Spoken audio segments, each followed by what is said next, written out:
If I'm going to do good with other people's money, I first have to take it away from them. That means that the welfare state philosophy of doing good with other people's money, at its very bottom, is a philosophy of violence and coercion. It's against freedom, because I have to use force to get the money. In the second place, very few people spend other people's money as carefully as they spend their own.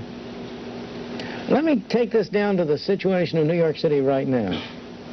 About, 6 or 7 or 8 years ago, I've forgotten when it was, John Kenneth Galbraith, in an article he wrote in the New York Times magazine section, said, there are no problems in New York City that would not be solved if the New York City budget were twice what it is now.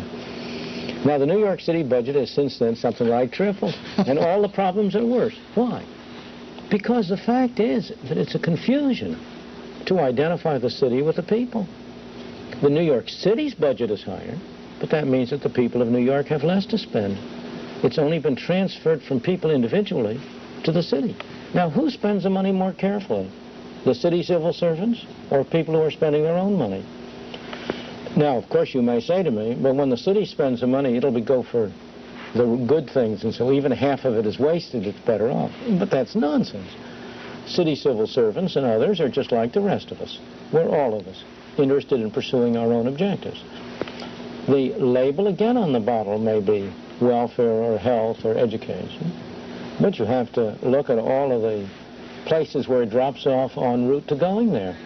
There are lots of other things that can be accomplished under those titles, and the fact is that no larger a fraction of the money that the city spends goes to good things. Let me illustrate in a very concrete way.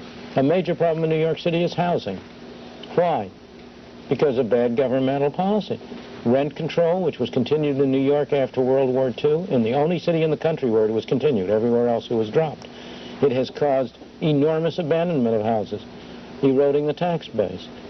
Public housing, governmental subsidy to housing, so that people who occupy it have no incentive to maintain it. If you had eliminated the government from the housing market and left that money in the hands of the people themselves, the housing situation in New York today would be far better than it is.